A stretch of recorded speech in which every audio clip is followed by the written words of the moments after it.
నేటి నుండి నిన్ను ఆశీర్వదింతు లెక్కలేని మేలులతో నింపెదను నేటి నుండి నిన్ను ఆశీర్వదింతు లెక్కలేని మేలులతో నింపెదను అబ్రహాము దేవుడు ఇస్సాకు దేవుడు యాకోబు దేవుడు దీవించును అబ్రహాము దేవుడు ఇస్సాకు దేవుడు యాకోబు దేవుడు. బంగారు పండ్లు అనేటువంటి అనుదిన వర్తమాన కార్యక్రమం చూస్తున్న మీ అందరికీ ప్రభువైన యేసుక్రీస్తు వారి శ్రేష్టమైన నామంలో వందనాలు శుభములు తెలియజేసుకుంటూ ఉన్నాను. మరి నిన్నటి దినాన వచ్చినటువంటి వర్తమానం చూసి మీరు అందరూ కూడా చాలామంది లైక్ చేశారు, చాలామంది సబ్స్క్రైబ్ చేసుకున్నారు, చాలామంది మంచి కామెంట్స్ పెట్టారు. వీటన్నిటిని బట్టి దేవుడి నామానికి మహిమ కలుగునుగాక. మరి మీరు అందరూ ఇలా రెస్పాండ్ అయిన విధానాన్ని బట్టి నేను చాలా సంతోషిస్తూ ఉన్నాను. ఎందుకంటే మనం లైక్స్ పెట్టడం ద్వారా మీరు సబ్స్క్రైబ్ చేసుకోవడం ద్వారా మీరు దేవుని యొక్క వాక్యాన్ని అనేకులకు అందేలాగా చేస్తున్నారు. అదొకటి జ్ఞాపకం చేసుకోండి అందరూ కూడా. అయినప్పటికీ ఒక్క వర్తమానము ముందు నేను చిన్న చెప్పినటువంటి ఆ మాటను బట్టి మీరు చాలా మరి మంచిగా రెస్పాండ్ అయ్యారు. దాన్ని బట్టి దేవునికి మహిమ పరుస్తున్నాను. ఈరోజు మరొక చేదైన వేరులోనికి మనం వెళుతున్నాం. ఆ చేదైన వేరుని మనం కత్తిరించాలి. ఇవాళ చేదైన వేరులు ఏమేమి ఉన్నాయో మన యొక్క జీవితాలలో ఈ న్యూ ఇయర్లో వాటన్నిటిని కత్తిరించడానికి, వాటన్నిటిని తెలుసుకోవడానికి, ఏమేమై ఉన్నాయో వాటన్నిటిని కూడా విసర్జించడానికి మీరందరూ సిద్ధంగా ఉన్నారని నేను నమ్ముతున్నాను. మరి చూడండి, 1వ కొరింథీయులకు రాసిన పత్రిక 10వ అధ్యాయము 10వ వచనం. మీరు సణుగకుడి, వారిలో కొందరు సణిగి సంహారకుని చేత నశించిరి. ఈ మాటనే మనం ధ్యానం చేయబోతున్నాం. మీరు సణగొద్దు. సణిగి అనేక మంది సంహారకుని చేత చనిపోయారు వాళ్ళందరూ కూడా. ఇప్పుడు వాగ్దాన దేశములోనికి ఆ ప్రజలు ప్రవేశించకుండా ఉండడానికి ప్రధానమైన కారణం ఏంటంటే సణుగుడు. మనం చాలా సందర్భాల్లో ఇది చాలా చిన్న విషయం అనుకుంటాం, చాలా చిన్న విషయం. మామూలు మనకు కోపం వచ్చింది ఇంకెవరిని అంటాం, మనమే సణిగేసుకుందాం లోపల అని అనుకుంటూ ఉంటాం. మనం అనుకోకుండానే సణుగుడు వచ్చేస్తుంది. మనమేమో అనుకోక్కర్లేదు, ఆటోమేటిక్గా మన నోట్లో నుంచి మనకున్న పరిస్థితులను బట్టి మనము హృదయంలో నుంచి సణుగుడు ప్రారంభమైపోద్ది. కిచెన్లోకి వెళ్ళిపోయి ఏవేవో మాట్లాడేసుకుంటూ సణిగేసుకుంటారు కొంతమంది హాల్లోనే కూర్చొని సణిగేసుకుంటూ ఉంటారు కొంతమంది. పక్కింటి వాళ్ళు ఏదన్నా అన్నారు అంటే గుర్తొచ్చి దాన్ని సణిగేస్తారు. చుట్టాలు ఎవరైనా మిమ్మల్ని లెక్క చేయలేదు అంటే ఇంక మొదలు పెడతారు పొద్దున్నుంచి. వాళ్ళు సణిగేసుకుంటారు, మళ్ళీ పక్క గదిలోనికి వచ్చి నీ దగ్గరే సణిగేస్తారు, మళ్ళీ వాళ్ళ హస్బెండ్ దగ్గరికి వెళ్ళి అక్కడ సణిగేస్తారు. వాళ్ళందరూ వెళ్ళిపోయిన తర్వాత ఫోన్లో ఇంకొకరికి చెప్పి అక్కడ సణిగేస్తారు. ఇదంతా సణుగుడు కదా. ఈ విషయాల్ని మనం చాలా చిన్న విషయాల కింద తీసుకుంటాం. దేవుడు చెప్తున్నాడు, మీరు సణగొద్దు. ఎందుకంటే సణిగి వాళ్ళందరూ కూడా సంహారకుల చేత నశించిపోయారు అని. మరి మీకు తీర్పు తీర్చేటువంటి న్యాయాధిపతి మీ వాకిటిలోనే నిలిచి ఉన్నాడు. కాబట్టి మీరు ఆ తీర్పు తీర్చేటువంటి న్యాయాధిపతికి అవకాశం ఇవ్వద్దు. మీరు చూడండి, అది యాకోబు పత్రిక తెరవండి ఒకసారి, 5వ అధ్యాయము 9 నుంచి 12 వరకు ఉన్న వచనాల్లో మీరు చూస్తే, తీర్పు పొందకుండు నిమిత్తం ఒకని మీద ఒకడు సణుగవద్దు, ఎందుకంటే న్యాయాధిపతి వాకిట పొంచి ఉన్నాడు అని రాయబడి ఉంది. అంటే ఇప్పుడు ఒకరి మీద ఒకడు మనము సణుక్కుంటున్నటువంటి సణుగుడు జడ్జిమెంట్ దాకా వెళ్ళిపోతుంది అని అర్థం. ఈ విషయం చాలామందికి తెలియని విషయం. ఇది మనం ఎవరిని ఏమనడం లేదు కదా, ఏదో కోపం వచ్చింది మనం అలా సణుక్కుంటున్నాం మనం అనుకుంటూ ఉంటాం. ఈ రోజు నుంచి అసలు మన నోట్లో నుంచి సణుగుడు అనేది బయటికి రావద్దు. ఎందుకంటే వాగ్దాన నెరవేర్పులు జరగకుండా మనల్ని ఆటంకపరిచేది సణుగుడే. ఇక్కడ వాగ్దాన దేశంలోనికి అనేక మంది ఎంటర్ అవ్వలేక మధ్యలోనే సంహారకుల చేత నశించిపోవడానికి కారణం వాళ్ళ సణుగుడు. అంతకంటే పెద్ద తప్పులు ఏం చేయలేదు వాళ్ళు. దేవునికి సణుగుడు అంటే అసలు ఇష్టం ఉండదంట. చాలా క్లియర్గా సణుగుడికి ఆపోజిట్ వర్డ్ ఏంటంటే స్తుతి. మనం ఏదైనా ఒక కష్టం వచ్చినా నష్టం వచ్చినా ప్రతి విషయానికి కూడా మీరు ఏం చెప్పాలి? కృతజ్ఞతాస్తుతులు చెల్లించండి. స్తుతులు చెల్లించుకోండి, మీ మనసు తేలిక పరచబడుతుంది. దేవుని మహిమపరచండి, దేవుడిని అడగండి. అప్పుడు నేను మీకు అవి అనుగ్రహిస్తాను ఇస్తాను అంటున్నాడు. అలా కాదు, మనకి మనం సణుక్కుంటూ ఉంటాం. సణుగుడు చాలా సాధారణమైనది అనుకుంటారు. చాలామంది తల్లులకి ఈ యొక్క అవలక్షణం ఉంటుంది. సణగడం ద్వారా ఇంట్లోనికి మరణం వస్తుందండి, ఇది నిజము. ఇంకా సణుగుడికి ఏమొస్తుంది అని మీరు ఒక లెక్కేస్తే బైబిల్లో చూస్తే మీరు సణుగితే నువ్వు నీ ఇంట్లో మరణం చూడాల్సి వస్తుంది. ఎంత భయంకరం కదా, ఒకసారి చూడండి. మరి అవలేలుగా సణుగుతున్నావు. యూట్యూబ్ ద్వారా వింటున్న వాళ్ళు అవ్వచ్చు, ఇక్కడ కూర్చున్న మనం అవ్వచ్చు. ఇది చాలా పెద్ద సిన్, ఇది చాలా పెద్ద పాపము. వాళ్ళు ఎవరో సణిగారని వెళ్ళిపోకండి. ఈరోజు మనము ప్రతిరోజు సణుగుట ద్వారానే మన ఆశీర్వాదం దూరంగా వెళ్ళిపోతుంది. దేవుడిచ్చిన వాగ్దానం సత్యం, దేవుడిచ్చిన మాట నిజమైనది. కానీ నువ్వు దాన్ని ఎప్పుడు దూరపరుచుకుంటావంటే, అక్కడ నీకు ఆ పరిస్థితి వచ్చి ఒక పరీక్ష పెడదామని దేవుడు చూసినా ఆయన వల్ల కావట్లేదు నీకు పరీక్ష పెట్టడం. పరీక్ష లేకుండా ప్రమోషన్ వచ్చేస్తుందా నీకు? పరీక్ష లేకుండా హెచ్చింపు వచ్చేస్తుందా? ఈ లోకంలోనే పరీక్ష లేకుండా ఏ చిన్న ఉద్యోగం నీకు రాదు. అలాంటిది దేవుడు నిన్ను పరీక్షించినప్పుడు, పరిశీలించినప్పుడు పరిశోధన వరకు వెళ్ళిపోద్ది. ఇంకా పరిశోధన అనేది చాలా పెద్ద పదం అది. ఆయన అందుకే దావీదు అంటాడు, అయ్యా నన్ను పరిశీలించు, నన్ను పరిశోధించు. ఒకవేళ నీకు ఆయాసకరమైనటువంటిది ఏదైనా నా జీవితంలో నీకు కనబడితే అది తీసేయని జెన్యూన్ ప్రేయర్ చేసుకున్నాడు ఆయన. ఎవరు? దావీదు. ఆ ప్రేయర్ చేసుకోగలగాలి మనం. చాలా కుటుంబాలలో ఈ యొక్క తెలియక, చదువు లేక, లేకపోతే చిన్నప్పటి నుంచి అలవాటు అయిపోయినటువంటి విధానంలో సణుక్కున్నటువంటి తల్లిదండ్రులు ఉంటారే. చాలామంది స్త్రీల గురించే మాట్లాడుకుంటున్నాం, కానీ పురుషులు కూడా సణుగుతారంట చాలా ఇళ్లల్లో. అలా సణుక్కుంటూ తిట్టుకుంటూ ఆ పిల్లలు ఎక్కడో చెడిపోతే భార్యని ఊరికే సతాయిస్తూ నువ్వే చేసావు, నువ్వే పాడు చేసావు, నువ్వే చేసావు అని తిడుతూ ఉంటాడంట ఆయన. ఏ చిన్న మిస్టేక్ జరిగినా నువ్వే. అది సణుగుడు. అది అలా సణుగుతూనే ఉంటాడంట. అది అసలు మంచి పద్ధతి కాదని బైబిల్లో చాలా క్లియర్గా రాయబడి ఉంది. సంఖ్యాకాండం 20వ అధ్యాయం 5వ వచనంలో చూడండి. వాళ్ళందరూ ఏమంటున్నారంటే, ఈ కాని చోటుకి మమ్మల్ని ఎలా తీసుకొచ్చావయ్యా నువ్వు? ఇక్కడ గింజలు లేవు, అంజూరలు లేవు, ద్రాక్షలు లేవు, దానిమ్మలు లేవు, అసలు త్రాగడానికి నీళ్ళే లేవు. ఏమంటున్నారు వాళ్ళందరూ? ఈ కాని చోటు అది కాని చోట ఎక్కడికి నడిపించి తీసుకెళ్తున్నాడు ఈయన? ఇవన్నీ ఉన్న చోటుకే నడిపించి తీసుకెళ్తున్నాడు. అలాంటి ప్రదేశానికి నడిపించి తీసుకుని వెళ్తుంటే వీళ్ళు జడ్జిమెంట్ ఇస్తున్నారు, ఇది కాని చోటు. ఈ కాని చోటుకి ఎందుకయ్యా మమ్మల్ని నడిపించి తీసుకొచ్చావు? ఇక్కడ ఏం గింజలు ఉన్నాయా? ఇక్కడ ఏమైనా అంజూరులు ఉన్నాయా? ఇక్కడ ఏమైనా ద్రాక్షలు ఉన్నాయా? ఇక్కడ ఏమున్నాయని మమ్మల్ని తీసుకొచ్చావు? అసలు త్రాగడానికి నీళ్ళే లేవు అని సణుగుతున్నారంట వాళ్ళు. అప్పుడు ప్రభు అంటున్నారు, వాళ్ళతో మాట్లాడు, నేను వాళ్ళకి ప్రొద్దున్న ఆహారం ఇస్తాను, మాంసం కూడా ఇస్తానని వాళ్ళతో చెప్పు మోషే అంటున్నాడు ఆయన. అంటే వీళ్ళు జర్నీ మొదలు ఎన్నో అద్భుతాలు చూశారండి దేవునివి. మహా అద్భుతాలు చూశారు, మామూలు అద్భుతాలు కాదు. ఎన్నో మార్లు మన ఇంటి మీదకి ఉపద్రవం వచ్చి ఇంటిల్లపాది పోవాల్సిందే, దేవుడు రక్షించాడు. ఎన్నోసార్లు ఏదో అయిపోవాలి, గందరగోళం అయిపోవాలి, రకరకాల పరిస్థితులు చోటు చేసుకున్నాయి. ఏదో బ్రతుకు జీవుడాని ఈరోజు ఇలా జీవిస్తున్నామంటే దేవుని ఉచితమైన కృప మాత్రమే. ఇవన్నీ తెలుసు మనకి, ఇవన్నీ తెలుసు. కానీ జరగలేని దాని నిమిత్తమైన సణుగుడు.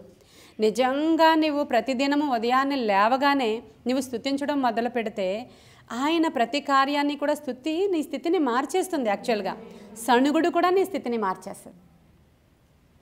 సణుగుడు నీ స్థితిని మార్చేస్తుంది. ఒక చిన్న విషయానికి నేనే ఉన్నానా, నేనే చేయాలా, అందరికీ నేనే దొరికానా, నాతోనే నేను, ఇవి సహజంగా స్త్రీలందరూ మీరు ఇంట్లో మాట్లాడేస్తూ ఉంటారు. ఈ రోజు నుంచి ఆ మాటలన్నీ కూడా మాట్లాడకూడదు. ఆ చేదైన వేరు నా తల్లికి ఉంది, నా యొక్క గ్రానికి ఉంది, ఇదిగో నాకు కూడా వచ్చేసింది. దయచేసి ఆ చేదైన వేరుని నేను రూట్స్ నుంచి ఈరోజు పెరికేస్తున్నాను ప్రభా. ఈ మాట దయచేసి వింటున్న వాళ్ళందరూ కూడా దయచేసి చెప్పుకోండి. ఎందుకంటే ఇది దేవుడు చెప్తున్న మాట, బైబిల్లో ఉన్న మాటే. సణిగి సంహారకుల చేత వాళ్ళు ఎలా అయితే నశించిపోయారో మీరు కూడా అలా అయిపోకుండా నిమిత్తం మీరు అసలు సణగొద్దు. మీరు దేని నిమిత్తమైనా సణుగుతూ ఉన్నారనుకోండి, ఎవరిని సణుగుతున్నారో తెలుసా? మీరు డైరెక్ట్గా యెహోవానే సణుగుతున్నారని రాయబడి ఉంది. చూడండి, ఈ నిర్గమకాండము 16వ అధ్యాయము 7-8 చదవండి. యెహోవా మీద మీరు సణిగిన సణుగులను ఆయన వినుచున్నాడు అంటున్నాడు ఆయన. ఉదయమున మీరు యెహోవా మహిమను చూచెదరు. ఇదంతా కూడా మనం అనుకున్నదే. చూడండి అక్కడ 8 చివరిలో చూడండి. మీ సణుగులను యెహోవాయే వినుచుండగాను మేము ఏ పాటి వారము, మీ సణుగుట యెహోవా మీదనే కానీ వాళ్ళు యాక్చువల్గా మాంసం కోసం అడుగుతున్నారు, దానికోసం సణుక్కుంటున్నారు. ఆ జర్నీలో వాళ్ళు నడవలేక సణుక్కుంటున్నారు, దానికోసం మాట్లాడుకుంటున్నారు. వాళ్ళకి ఏం బాధ వచ్చిందో, అక్కడ ఏం ఫుడ్ లేదో దానికోసం సణుక్కుంటున్నారు. ఆ ఎదురుగా కనబడుతున్నటువంటి నాయకుల్ని తిట్టుకుంటున్నారు వాళ్ళు. అప్పుడు డైరెక్ట్గా డిక్లరేషన్ ఏమవుతుంది? మీరు సణిగేదంతా మా మీద కాదు, డైరెక్ట్గా యెహోవా మీదనే. ఈరోజు మన సణుగుడు కూడా ఆయన మీదే. ఎందుకంటే ఒక్కరోజు దేవుడు అసలు మంచం మించి రాత్రి పడుకున్నాం, పొద్దున్న లేవకుండా చేస్తే ఏమవుతాం? లేవంగానే ప్రభువా ఇదిగో తెల్లవారి లేవడానికి మీరు నాకు ఇచ్చినటువంటి ఈ శక్తిని బట్టి వందనాలయ్యా, ఈ నూతన దినాన్ని బట్టి వందనాలు, నా భర్తకి ఇచ్చిన ఆరోగ్యాన్ని బట్టి, బిడ్డలకి ఇచ్చిన ఆరోగ్యాన్ని బట్టి వందనాలు. ఈరోజు బయటికి వెళ్ళారు, నా కొడుకు బయటికి వెళ్ళాడు, మా అమ్మాయి బయటికి వెళ్ళింది, క్షేమంగా ఇంటికి తిరిగి వచ్చారంటే కేవలం ఉచితమైన కృప మాత్రమే. మనం అంత గొప్పవాళ్ళమని ఉదయాన్నే లేచిపోయి ఆరోగ్యంగా ఉంటున్నామా?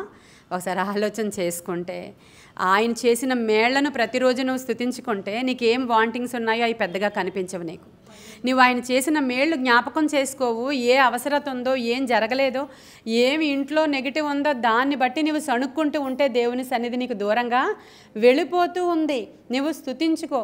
ఒకవేళ నువ్వు చేయలేకపోతున్నావు అనుకో, డైరెక్ట్గా ఒక్క మాటలో నేను ఇది పని చేయలేకపోతున్నాను కాబట్టి ఈరోజు నేను వంట చేయను, కూర్చుంటానే అని డైరెక్ట్గా ఒక మాట చెప్పి కూర్చో, ఇంక సణుక్కోవద్దు. తర్వాత ఇంట్లో వాళ్ళు ఒకవేళ తిడతారో, లేకపోతే నీకు అస్తమానం ఇదేంటి అని అంటారో, లేకపోతే ఇంకేమైనా అనకుండా ఉన్న మంచి ఇంట్లోనే వాళ్ళు తెలియదు నీకు. ఆ ఒక్క మాట చెప్పి కూర్చో అంతే తప్ప ఉదయం నుంచి నువ్వు ప్రతి ఒక్కరి మీద ఎవరిదో గుర్తొచ్చి నువ్వు ఇక్కడ సణుక్కుంటూ ఉంటే నీ ఆశీర్వాదమే చాలా దూరంగా వెళ్ళిపోతుంది. ప్రియమైన దేవుని బిడ్డలారా, వాళ్ళు గయ్యాళి అయిన భార్య ఉంటుంది, దాంతో ఉండే కంటే అరణ్యంలోకి పోయి ఉండడం నాకు చాలా మేలు. 24 గంటలు సణుగుతుంది, నాకు విసుగు. ఆమె సణిగేది అతడు మంచిగా లేడనే సణుగుతుంది, కానీ సణుగుడే పాపం అయిపోతుంది. ఇక్కడ అతను సరిగ్గా లేడు, నిజమే. అది అతను సరిగ్గా మాట వింటలేదు, నిజమే. అతను చాలా దుర్మార్గంగా ప్రవర్తిస్తున్నాడు, అది కూడా నిజమే. దాన్ని బట్టి ఈవిడ గయ్యాళ్ళు అయిపోయింది, అరిచి అరిచి అరిచి. కానీ ఆ భార్య ఎలాంటిది అని అంట, రాత్రి ఎప్పుడో వర్షం కురవడం ప్రారంభిస్తే ఆ చినుకు చినుకు చినుకు పడుతుంది, రాత్రంతా పడేటువంటి చినుకులు దాంతో కంపేర్ చేస్తూ ఉంటాడు. చూడండి ఒకసారి సామెతల గ్రంథము 27వ అధ్యాయము 15-16 చదవండి. చూడండి, ముసురు దినాన ఎడతెగక కారేటువంటి ఆ నీటి బిందువులను ఆ గయ్యాళి అయినటువంటి భార్య సమానమేనంట. అదేంటి? ఒక డ్రాపు నీళ్లు పడుతున్నాయి. మనం ఒక బకెట్ పెట్టాం, అక్కడ మన ట్యాప్ లీకేజ్ ఉంది ఇంట్లో, అక్కడ అస్తమానం కిందకి వాటర్ పడిపోతుంది కదా, మీరు ఒక బకెట్ పెట్టండి. ఇప్పుడు ప్రేయర్ నుంచి ఇంటికి వెళ్ళేసరికి ఆ ఒక్కొక్క బిందువే నీకు మొత్తం బకెట్ నిండా నీళ్లు నిండిపోద్ది కదా, నిండిపోద్దా లేదా? అది నిండిపోతుంది అంటే ఇంకా ఆ గయ్యాళితనము లేదంటే ఆ సణుగుడు అది ఎక్స్ట్రీమ్కి వెళ్ళిపోతుంది. అది అలాంటిదే ఆ గయ్యాళి భార్య కూడా ఈరోజు ఊరుకుంటుంది, మళ్ళీ రేపు మొదలు పెడుతుంది. ఈరోజు మళ్ళీ మామూలుగానే ఉంటుంది, రేపు మళ్ళీ అదే సణుగుడు. ఏ చిన్న తేడా వచ్చినా సణుగుడు చూడ, భార్య ఒకటే అది ఒకటే అని చెప్తా ఉన్నాడు. కాబట్టి ఇలా చాలా విషయాలు మనం ఇంకెలా సామెతల గ్రంథకర్త అయితే ఇంక గయ్యాళి భార్య గురించి, జగడగొండి భార్య గురించి ఇంకా మరి లేని పదం అంటూ లేదండి. స్త్రీలను మంచి పదాలతో పొగిడాడు అక్కడ. ఇంక ఈ పదాలన్నీ మనం పెట్టుకుంటే దేనికో దానికి చెందిపోతాం, ఏదో ఒక సందర్భంలో అలా అయిపోతాం. అన్నిటికంటే భయంకరమైనది ఇది ఈ సణుగుడే. ఈరోజు ఈ సణుగుడు అనేటువంటి చేదైన వేరు మాలో నుంచి తీసివేయండి ప్రభా. ఈ సణుగుడు నాది కాదు. పిల్లలు కూడా సణుక్కుంటూ ఉంటారు చాలా సందర్భాల్లో. కొంతమంది కోపాన్ని ప్రదర్శించే తీరులు ఉంటాయి, కొంతమంది గిన్నెలు విసిరేస్తూ ఉంటారు, కొంతమంది అన్నీ ఎత్తేస్తూ ఉంటారు కదా ఇంట్లోవి, కొంతమంది మొహం మార్చేసుకుంటారు, కొంతమంది తిట్టేసుకుంటారు, కొంతమంది గట్టిగా అరిచేస్తారు కదా. ఇవన్నీ మన కోపాన్ని ఎక్స్ప్రెస్ చేసేటువంటి విషయాలు. కొంతమంది ఇవేం చేయరు, నిన్నేమని అన్నానా, నేను నాకేదో బాధ వచ్చి నేను సణుక్కుంటున్నానని. ఇది ఒక పెద్ద హై క్యాటర్. ఇదే అందరికంటే అసలు అనినట్లు ఉండదు, మనల్ని ఎవరిని తిట్టినట్లు ఉండదు. బాబాయ్ అలా తిట్టుకోకపోతే మళ్ళీ నా మీద పడిపోద్దేమని సైలెంట్గా ఊరుకుంటారు అనమాట ఇంట్లో వాళ్ళు. అందుకని అక్కడ ఉండే కంటే నేను అరణ్యంలో ఉండడమే మేలు అన్నాడు ఇంకొక భర్త. ఇంకొక భర్త ఏమన్నాడంటే, గయ్యాళి భార్యతో పోరు కంటే మిద్ది మీద ఉండడం బెటర్ అన్నాడు ఇంకొక ఆయన. మిద్ది మీద ఏం పెడతారు? అన్ని వేస్ట్ సామాన్లు పెడతారు కదా, అలా వేస్ట్ వాళ్ళలాగా అక్కడ ఉండడం బెటర్. కానీ ఈవిడ దగ్గర బెస్ట్ వాళ్ళలాగా ఉండడం నా వల్ల కావట్లేదు, అందుకని ఆ వేస్ట్ సామాన్ల దగ్గరే ఉంటే వాటిని ఎలాగా పట్టించుకోదు కాబట్టి నన్ను కూడా పట్టించుకోవడం మానేస్తుంది అని అలా అనుకుంటాడంట. ఇవన్నీ సామెతల గ్రంథకర్త చాలా క్లియర్గా రాశారు. ఈ నీటి బిందువుల గురించే ఒక ఆయన ఇలా చెప్పాడనమాట. ఇది చైనీస్ వాళ్ళంట చైనీస్ వాటర్ టార్చర్ అని ఒక టార్చర్ చేసేటువంటి మెథడ్. అది జైల్లో రకరకాల టార్చర్స్ ఉంటాయి కదా, వాళ్ళల్లో చైనీస్ వాటర్ టార్చర్ అనే విధానం ఉందంట. అదేంటంటే ఒక మనిషిని ప్లెయిన్గా పడుకోబెట్టేసి ఆ పైన ఒక ఏమంటారు కుండ లాంటిదో లేకపోతే ఏదో పెట్టి కరెక్ట్గా ఫోర్ హెడ్ మీదకి వాటర్ డ్రాప్ పడేటట్లు చేస్తారంట. కొంచెం సేపు బాగానే ఉంటుంది చల్లగా, ఇంకొంచెం సేపు అయ్యేటప్పటికల్లా అసలు ఏమవుతుందో కూడా మనకే తెలియదంట. ఒక డిజార్డర్లోనికి వాళ్ళు వెళ్ళిపోతారంట. మానసిక వ్యాధి పేరు కూడా రాశారు కానీ నాకు అంత ఐడియా లేదు. ఒక మానసికమైన వ్యాధి అతనికి వచ్చేస్తుందంట, అదే లేదంటే ఆమెకి వచ్చేస్తుందంట. ఎవరికైతే ఈ చైనీస్ వాటర్ టార్చర్ అనేటువంటిది విధానం ద్వారా టార్చర్ పెడతారో ఏం చేయరు, వాటర్ డ్రాప్ పడుతుంది అంతే. ఇప్పుడు అందుకే ఇక్కడ ఈయన మహా సైంటిస్ట్ కాబట్టి ఈ సామెతల గ్రంథకర్త అందుకనే రాశాడు ఆయన.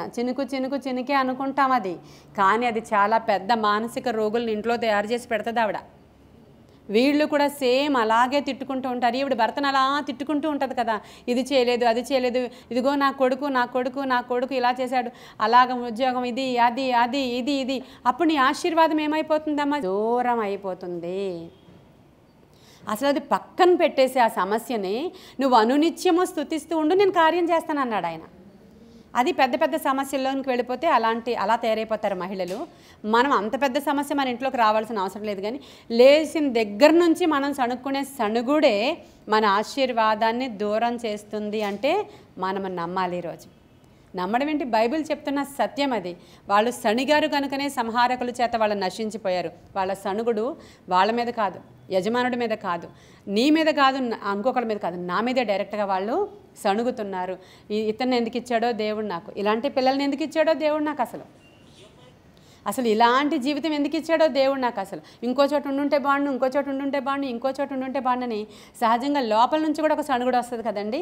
ఆ సణుగుడిని కూడా ఈరోజు రానివ్వకుండా ఆపమని దేవుడిని అడగాలి. ఈరోజు మనం ఆపమని అడుగుదాం, ఎందుకంటే ఇది సహజ సిద్ధం, ఇది కామన్ అనుకుంటున్నాం మనం, కానీ కాదని దేవుని యొక్క వాక్యము సెలవిస్తుంది. అందుకే ఫిలిప్పీలకు రాసిన పత్రిక 2వ అధ్యాయము 14-15 వచనాల్లో ఏముందంటే, మీరు సణుగుడును సంశయాలను మాని సమస్త కార్యాలను కూడా మీరు చెయ్యండి అని రాయబడి ఉంది. ఎందుకంటే ఇన్నిసార్లు ఈ సణుగుడు గురించి రాయించారో చూసారా మీరు. సణుగుడు సంశయాలని మాని మనం ఏం చేయాలంట, సమస్త కార్యాలు. ఆతిథ్యం చేసేటప్పుడు కూడా మీరు సణుక్కోవద్దు అని రాయబడి ఉంది. ఆతిథ్యం పక్కింటి వాళ్ళకి ఎదురింటి వాళ్ళకి వచ్చిన చుట్టాలకు కాదు, ఇంట్లో వాళ్ళకే పెట్టేటప్పుడు కూడా సణుక్కుంటూ ఉంటారు. తల్లులు అవ్వచ్చు, పిల్లలు తల్లిదండ్రులకు సేవ చేసేటప్పుడు అవ్వచ్చు, లేదంటే ఏదో ఒక ఇంకా వృద్ధులు అయిపోయినటువంటి తల్లిదండ్రులని సణుక్కునేటువంటి పిల్లలు ఎక్కువగా ఉంటారు. బాబాయ్ పళ్ళైపోతున్నాం, వీళ్ళతో గొప్ప విసుగైపోయింది, ఇదంతా సణుగుడే కదా, మరి ఇదంతా సణుగుడే కదండి మరి, అవునా కదా. ఎవరో ఇంట్లో పోనీ ఒక ఒంట్లో బాగోలేనటువంటి ఒక వ్యక్తి మీ ఇంట్లో ఉంటే వాళ్ళని పట్టుకుని చాలా సణుక్కుంటూ ఉంటారు చాలామంది, అది కూడా సణుగుడిలోనికి వెళ్ళిపోద్ది. ఏది ఏమైనా ప్రభువా సణుగుడు నా నోట్లో నుంచి ఇవాళ మీరు తీసేయాలయ్యా, ఇది నాకు వద్దు, నాది కాదు అసలు. ఎందుకంటే అరణ్యములో వాళ్ళ యాత్రలో వెళ్ళేటప్పుడు తప్పు చేసి విగ్రహారాధన చేసి చనిపోయినప్పుడు ఒకసారే అది వాళ్ళందరూ చనిపోయారు. ఇంకా మిగతా టైం అంతా వీళ్ళు అంచెలంచెలుగా కూలుతున్నారు, దేనికంటే సణుగుడే. వీళ్ళు సణుగుతున్నారు కదా, మోషే ఈ సణుగులు అంటే నాకు అస్సలు ఇష్టం లేదు, వాళ్ళు సణిగేది నీ మీద కాదు డైరెక్ట్గా నా మీదే, కాబట్టి వాళ్ళెవ్వరూ వాగ్దాన దేశానికి వెళ్ళరని ప్రభువు చెప్పినట్లు ఈరోజు సణిగే వాళ్ళెవ్వరూ ఆశీర్వాదపు ల్యాండ్లోనికి అడుగు పెట్టలేరు. అంటే ఇలాంటివన్నీ మనం ఆలోచన చేసినప్పుడు ఇది చాలా భయంకరమైనదని ఈ రోజు వరకు మనకు తెలియదు. చిన్నపిల్లలు అవ్వచ్చు, పెద్దవాళ్ళు అవ్వచ్చు, ఇంట్లో మీ పిల్లలు కూడా సణుగుతుంటే వెళ్ళి ఒక్కటివ్వండి గట్టిగా, ఎక్కడ కొడతారో ఆడ కొట్టండి, నాకు తెలియదు. అది మళ్ళీ ఆ సణుగుడు నోట్లోంచి రాకూడదు. బెత్తం వాడకుండా ఎవరు లెవెల్లోనికి రారు. నువ్వు కరెక్ట్గా కలుగు చేసుకోకుండా వాళ్ళు సణిగితే అసలు ఊరుకోవద్దు. అది చిన్నది కాదు, ఆ నీటి బిందువు అది పెద్దదైపోయి మెంటల్ డిజార్డర్లోనికి వెళ్ళిపోతుంది. అది ఇంట్లో వాళ్ళందరూ మెంటల్ అయిపోతారు, ఇంట్లో వాళ్ళందరూ వాళ్ళ వల్ల అందరూ మెంటల్ అయిపోతారు. వాళ్ళు ఇంకా ఇంట్లో వాళ్ళందరూ అదే మెంటల్ డిజార్డర్ తోటే ఉంటారంట వాళ్ళు. కాబట్టి ఇది తల్లిదండ్రుల నుంచి పిల్లలకు వచ్చేటువంటి వ్యాధి, ఇది ఖచ్చితంగా వస్తుంది. ఇది తల్లిదండ్రుల నుంచి పిల్లలకు వస్తుంది. తల్లి ఎంత తిట్టుకుంటుంది, మీరు ఇంకెంతకీ చెప్పలేకపోతున్నారు, మౌనం వహించండి అంతే. చెప్పి చూడండి. దీనివల్ల ఇంత ప్రాబ్లం వస్తుందంట, దానికి నోరు ఆపుకోవడం మనం చాలా మంచిది, అలా సణుక్కోద్దని చెప్పి చూడండి. ఇంకా మనకి అవ్వట్లేదు అనుకోండి, మనం నోరు మూసుకొని ఉండడం, ఇంకొకరు సణుగుతుంటే మనం నోరు మూసుకొని వాళ్ళని క్షమించండి ప్రభా అని దేవుని స్తుతించుకోవడం చాలా మంచిది. ఈ కొన్ని మాటలు దేవుడు మన వెనుకడిలో దీవించునుగాక. ఆమేన్. ప్రార్థన చేసుకుందాం. మహాపరిశుద్ధుడైన తండ్రి, మహోన్నతుడైన దేవ, సర్వాంతర్యామి నీకు వందనాలు.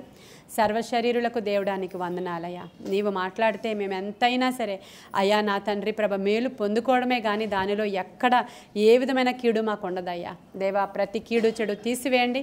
మీ మాటలలో నుంచి వచ్చిన జీవము మాలో రిసీవ్ చేసుకోవడానికి సహాయం చేయండి. ఈరోజు చేదైన వేర్లు మాలో కత్తిరించేయండి. చేదైన వేర్లు ఏవి లేకుండా పెరికివేయండి. చేదైన వేర్లు ఏవి లేకుండా తీసివేయండి.